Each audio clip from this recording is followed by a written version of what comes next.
부끄러운 이야기를 좀 해야 될 것 같은데요. 간식으로 집에서 이제 아이들과 팬케이크 아시죠? 네, 팬케이크를 좀 해서 먹으려고 이렇게 팬케이크를 하려고 이렇게 가루를 찾고 재료를 찾았어요. 그때 찾다 보니까 우유가 없는 거예요. 딴 건 다 있는데 우유가 없어서 잘 놀고 있는 소명이를 불렀습니다. 소명아, 가서 우유 좀 사갖고 와라. 네, 아빠 근데 이제 잘 놀고 있다 보니까 가기가 이제 싫었던 거예요. 그래서 가기 싫으면 안 간다, 싫다고 해도 돼 그랬더니 싫어요 그러더라고요. 시연아, 그래 알았다. 그래도 아들이 하나 더 있으니까 아직까지 그냥 마음을 추스리고 시연아 가서 우유 좀 사와라 그랬더니 형아가 안 가는데 혼자 가기가 이제 싫었던 거예요. 그래서 싫어요 그러더라고요. 그래서 그렇게 대답을 하니까 평소에는 네 하고 순종을 잘했어요. 아이들이 순종을 잘했는데 이렇게 거절을 당하다 보니까 거절을 당해서 기분이 상한 건지 아니면 아이들이 제 말을 거역한 거에 대해서 기분이 상한 건지 화도 나고 불쾌하기도 하고 복잡한 감정이 있었어요. 근데 화를 내지 않고 그냥 목사인 척 했어요. 또 그 앞에서 화를 내지 않고 아내가 올 때까지 기다렸어요. 아내가 올 때까지 기다렸다가 아내한테 그 얘기를 했어요.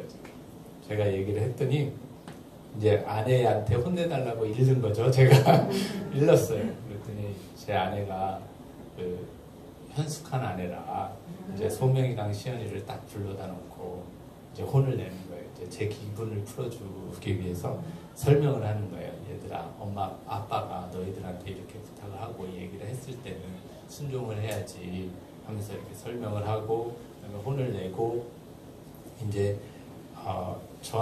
그러고 나니까 이제 그리고 저한테 이제 왜 혼을 내지 않았는지 그러고 나니까 저도 후회한 게 차라리 제가 그랬으면 얘들아 그럴 때는 엄마 아빠가 부탁을 하는 거니까 순종을 해야지라고 제가 혼을 냈으면 좋았었는데 이제 부끄럽게도 아내한테 일렀던 그런 기억이 있습니다. 제가 왜 이 말씀을 드리냐면 오늘 제목과 오늘 예배와 예배는 순종입니다. 순종은 예배입니다. 이런 말씀을 준비하면서 이 일이 생각이 났습니다. 순종에 대해서 사전적 의미를 좀 찾아보니까 그냥 뭐라고 나왔냐면 순순히 따른다. 이게 사전적 의미예요. 그래서 이게 좀 부족하다. 그런데 이제 순종에 대해서 생각했을 때 우리가 하나님께 순종하면서 나아간다라는 것은 이런 겁니다.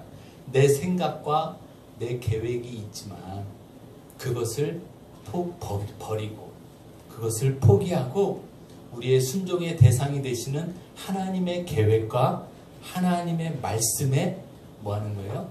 복종하는 거예요. 내 뜻을 하나님의 뜻 앞에 굴복시키는 것. 그게 바로 순종이다라는 것입니다.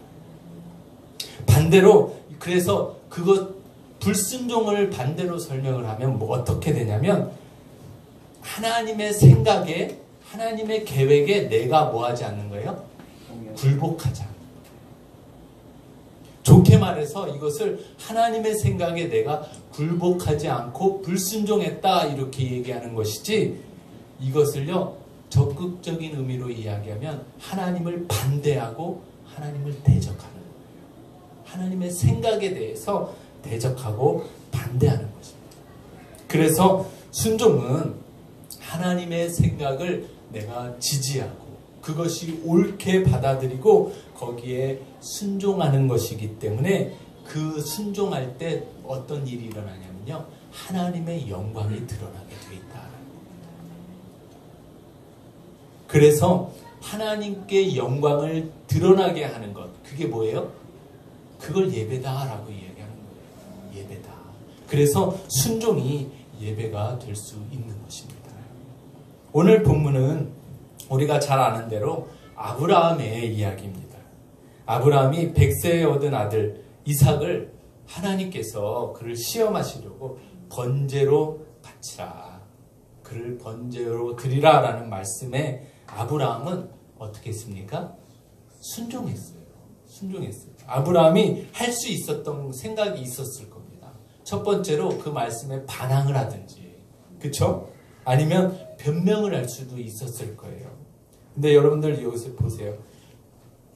하나님, 그럴 수 없습니다. 어떻게 나한테 100세에 난 아들을 바치라고 합니까? 그럴 수 없습니다. 이 아들은 나한테 있어서 아주 소중한 아들입니다. 이렇게 얘기할 수도 있어요.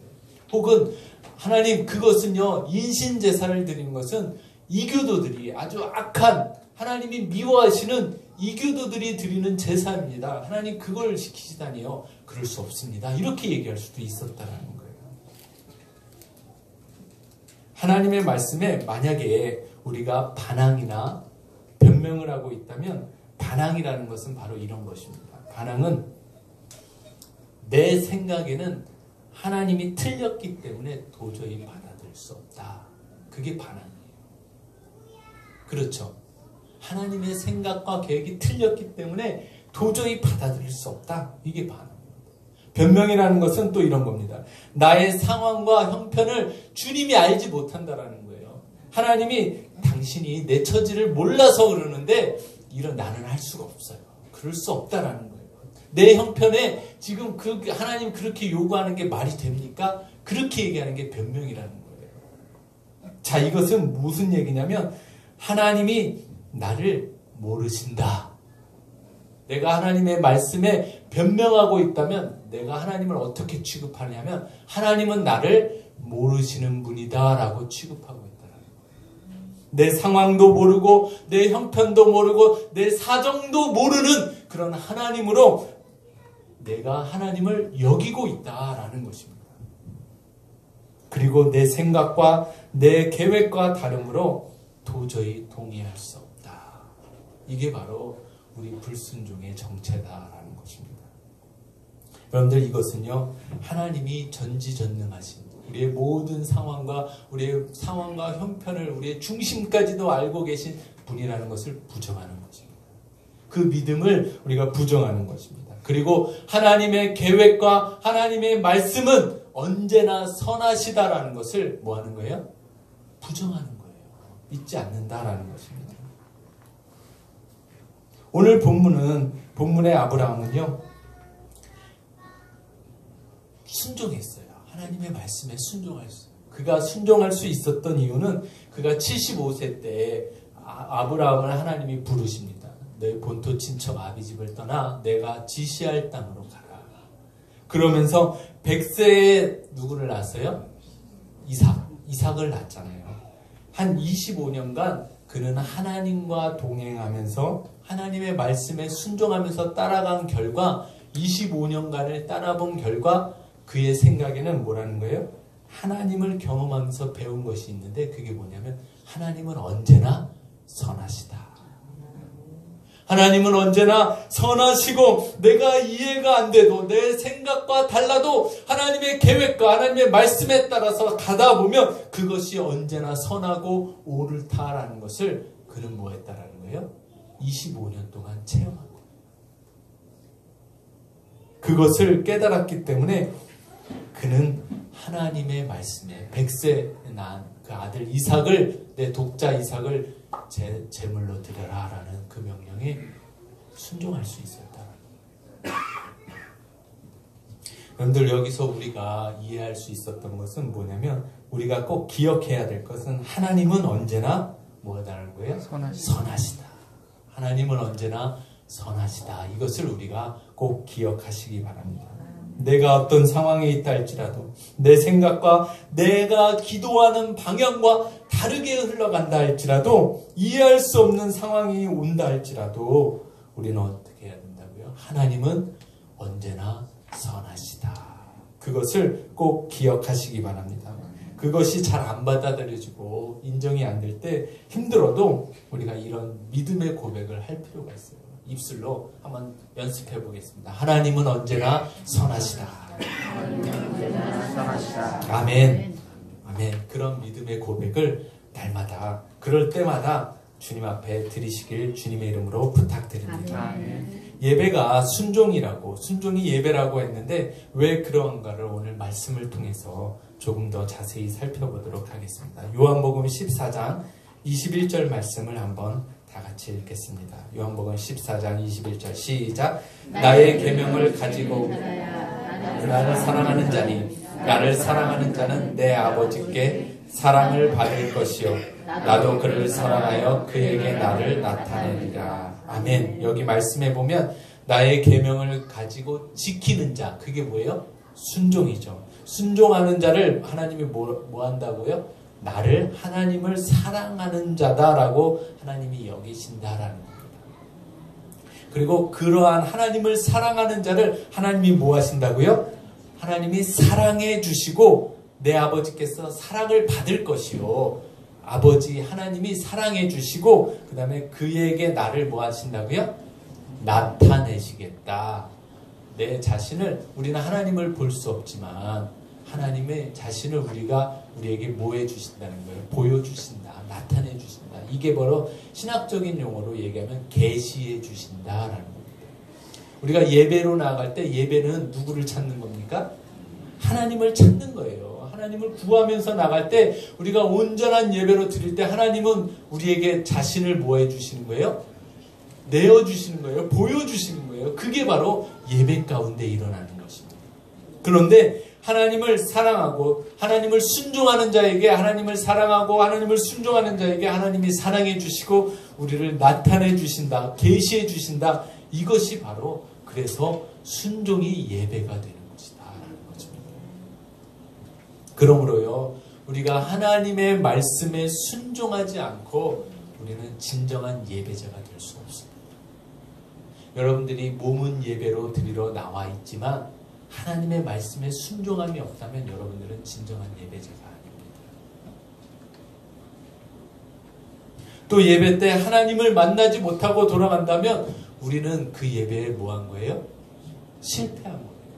실패한 것이다. 저 목사에게 눈도장만 찍고 가셔서는 그 예배가 성공한 예배가 아니다라는 겁니다. 자, 오늘 본문의 아브라함 스토리를 조금 더 살펴보도록 하겠습니다. 22장 5절 말씀을 한번 읽어보도록 하겠습니다. 22장 5절 시작.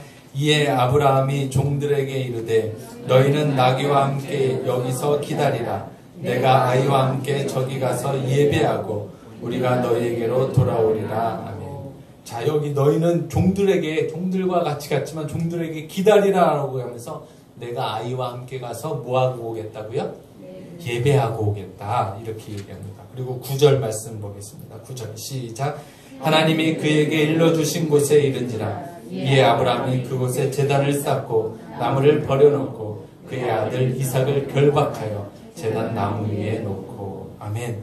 여기에서 제단을 쌓고 이삭을 결박하여 나무 위에 놓았다. 여러분들 아브라함이 지금 드리려는 예배는 어떤 예배입니까? 아들을 잡아서 내 아들 독자를 드려라라는, 하나님께 드려라라는 그 예배, 그 순종, 그것의 명령에 순종하여서 아들을 잡아서 번제물로 드리는 순종의 제사를 드리려고 하는 것입니다. 여러분들 이해가 되지 않잖아요. 아니 그렇게 약속의 아들이라고 100세까지 기다리게 하셔서 늦게 낳게 하신 아들을 왜 이제는 또 잡아서 드리라고 할까? 여러분들 이해가 되지 않을 겁니다. 근데요 그것은 아들 이삭도 이해가 안 됐을 거예요. 그래서 아들 이삭이 가면서 묻잖아요. 아버지 여기 다 준비가 돼 있어요. 나무도 있고 불도 있고 있는데 재물이 없어요. 늘 제사를 드리러 갈 때는, 하나님께 예배를 드리러 갈 때는 재물을 양을 잡아서 끌고 갔는데 양이 없단 말이에요. 그래서 물었단 말이에요. 그렇죠? 그리고 이제 하나님이 예배하실 것이다 이렇게 얘기는 했지만 이제 딱 산에 올라왔어요. 제단을 다 쌓았어요. 근데 양을 찾아야 되잖아요. 그때는 어떻게 할 거예요? 그때 저는 아들 이삭에게 아브라함이 이야기했다라고 생각합니다. 아들의 눈을 바라보면서 아들 이삭아, 아빠가 너 사랑하는 거 알지? 아빠, 너 아빠를 믿지? 아빠 말 잘 들어. 하나님이, 우리가 섬기는 하나님이, 나에게 허락해 주신 하나님이 너를 잡아서 제물로 드리라고 하셨어.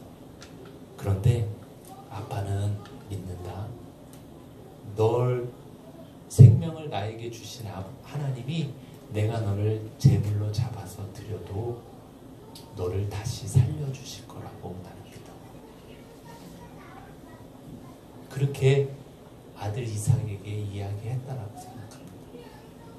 그렇기 때문에 그 아들 이삭도 아버지와 하나님을 믿는 마음으로 순종하면서 순순히 잡혀서 제단 위에 제물이 되어서 있었다는 거예요. 안 그러면 어떤 아들이 아버지가 미쳤다고 그러면서 아버지를 밀치고 도망가도 되는데, 나를 잡아서 죽이려고 그런다고 도망가도 되는데 도망을 안 갔을까요?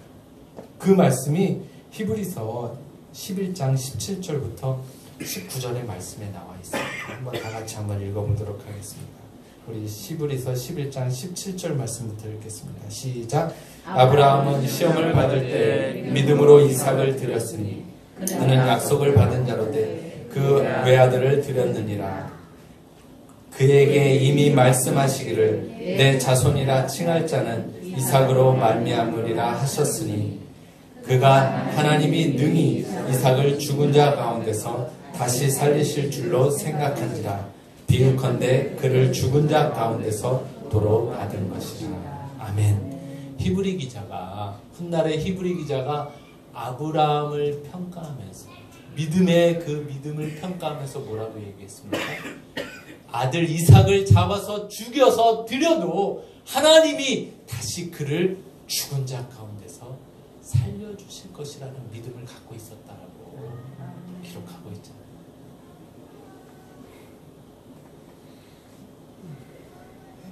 아브라함은요, 하나님을 향한 분명한 믿음이 있었다. 그리고 그 아들 독자 이삭보다도 분명하게 하나님을 더 사랑했기 때문에 하나님을 위해서 그 아들을 아낌없이 드릴 수 있었다라는 겁니다.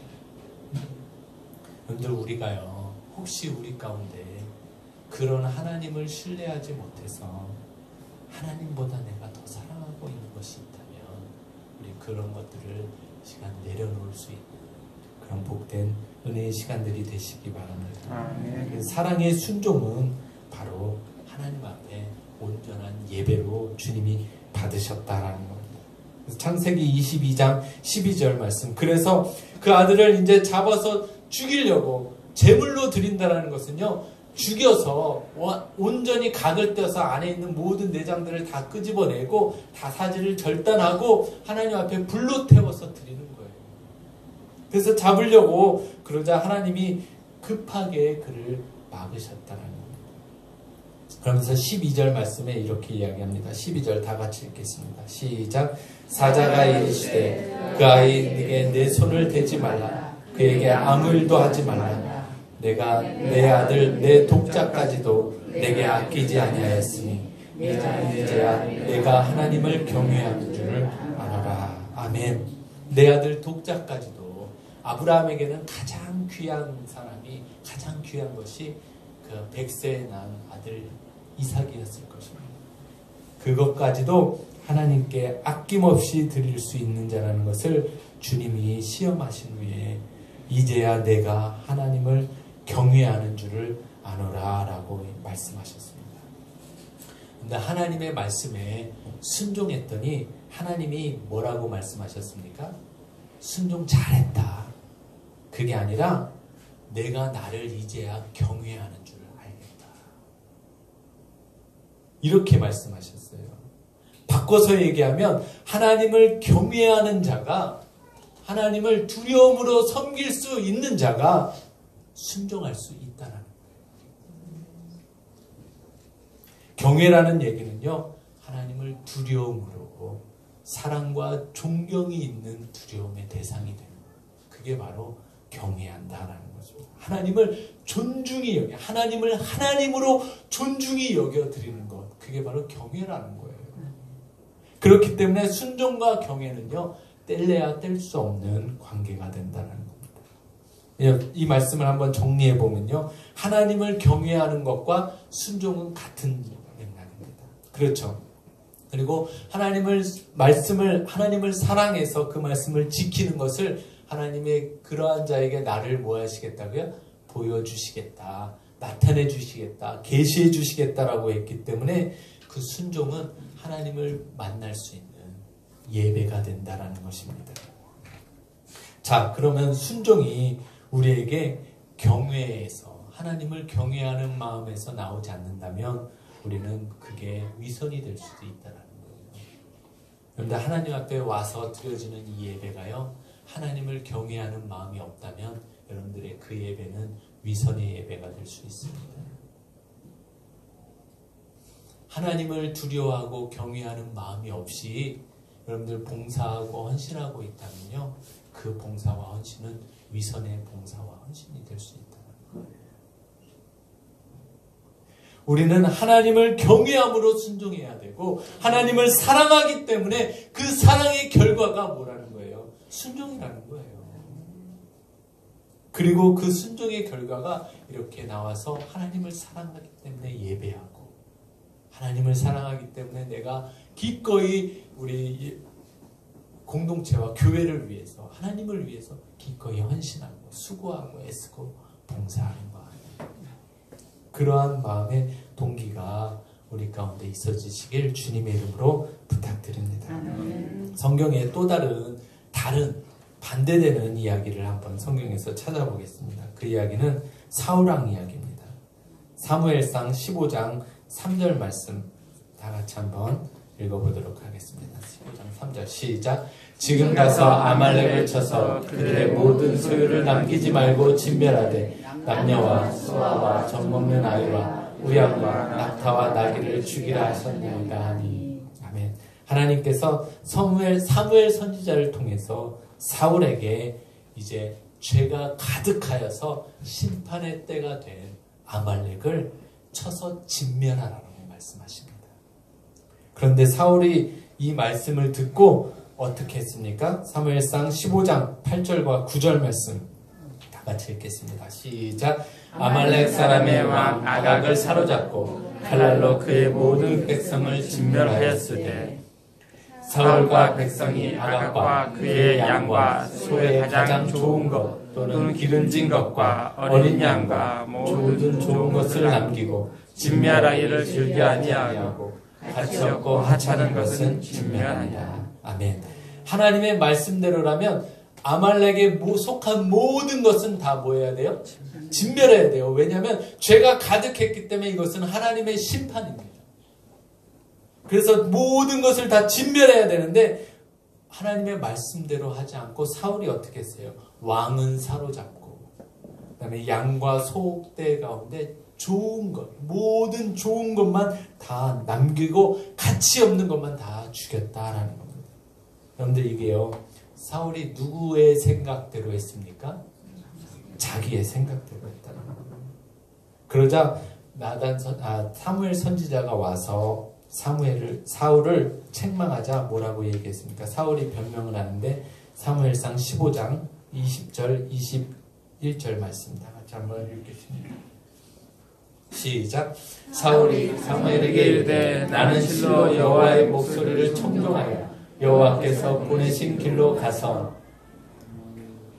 아말렉 왕 아각을 끌어왔고 아말렉 사람들을 진멸하였으나 다만 백성이 그 마땅히 멸할 것 중에서 가장 좋은 것으로 길갈에서 당신의 하나님 여호와께 제사하려고 양과 소를 끌어왔나이다 하는지라. 아멘. 사울이 뭐라고 변명했습니까? 다 진멸하라고 하셨는데 하나님이 그래도 이 좋은 것들은 하나님께 드리는 게 더 좋을 것 같아서 그 누구 생각이라는 거예요?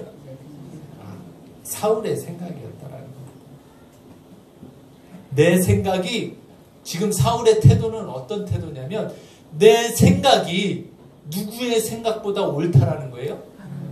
하나님의 생각보다 내 생각이 더 좋다라는 거예요. 옳다라는 거예요.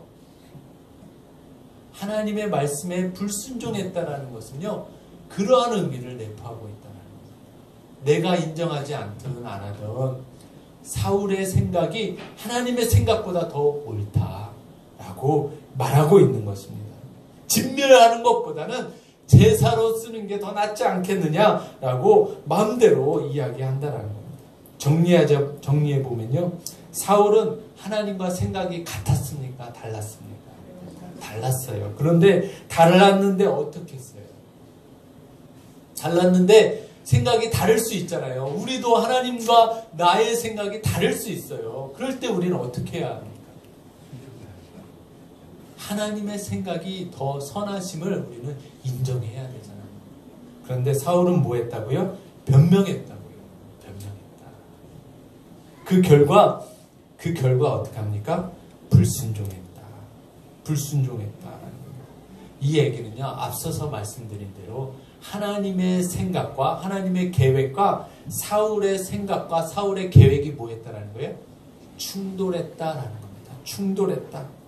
이 충돌했다라는 얘기는요, 하나님의 생각에 내 생각으로 뭐 했다라는 거예요?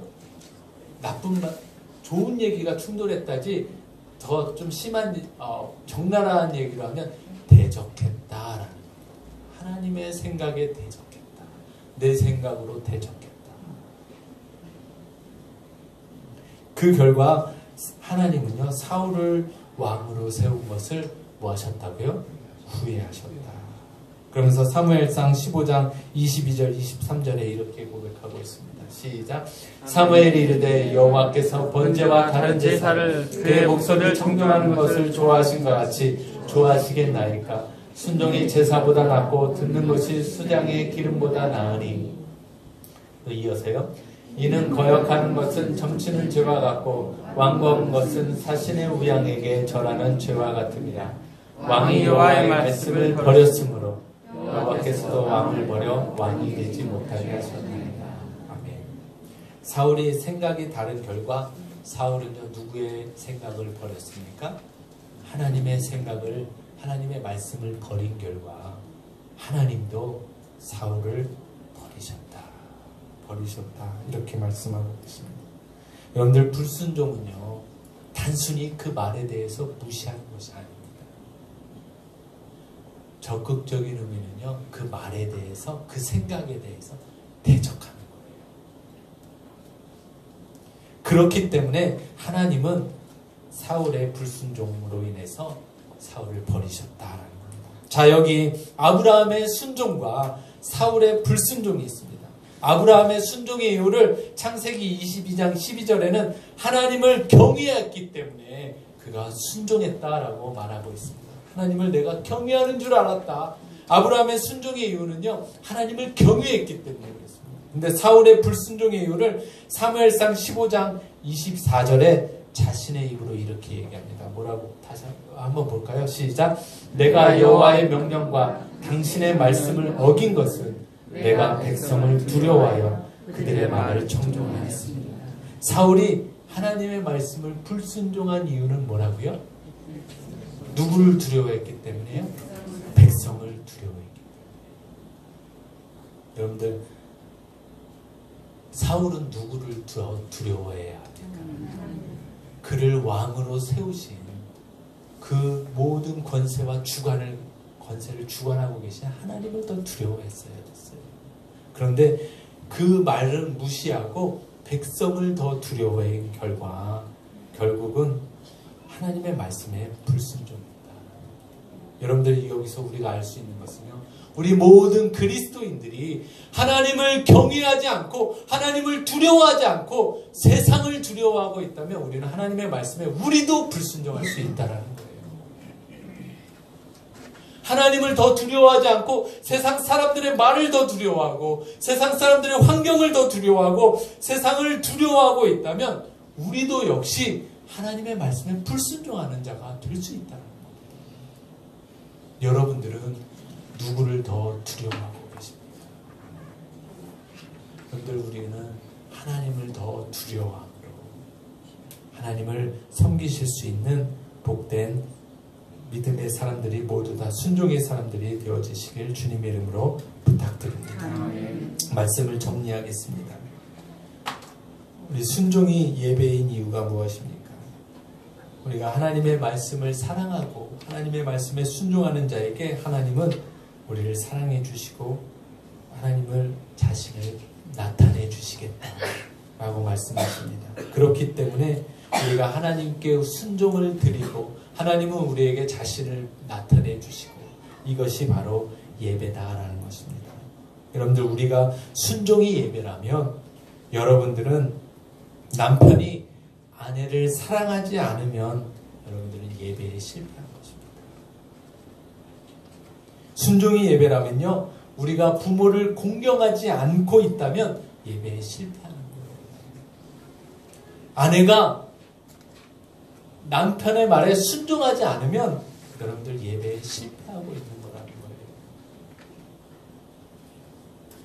우리 삶의 현장에서 우리의 삶의 현장이 예배의 현장이 되어야 되는 줄 믿으시기 바랍니다. 아멘. 그래서 우리 가정에서, 직장에서, 학교에서, 사회에서 하나님의 말씀을 순종함으로 살아가고 있다면 우리는 순종의 예배를 드리는 예배자인 것인 줄 믿으시기 바랍니다. 아멘. 그러나 삶의 현장에서 하나님의 말씀과 상관없이 내 뜻대로 하나님의 말씀을 무시하고 내 맘대로 살아가고 있다면 그가 주일에 나와서 아무리 거룩한 예배를, 정성껏 예배를 드린다 할지라도 그는 예배에 실패한 자인 줄 믿으시기 바랍니다. 그래서 우리의 삶의 순종의 예배자로 하나님의 뜻을 존중하여 하나님을 경외함으로 순종의 예배자가 되시길 주님의 이름으로 부탁드립니다. 아멘. 기도하겠습니다.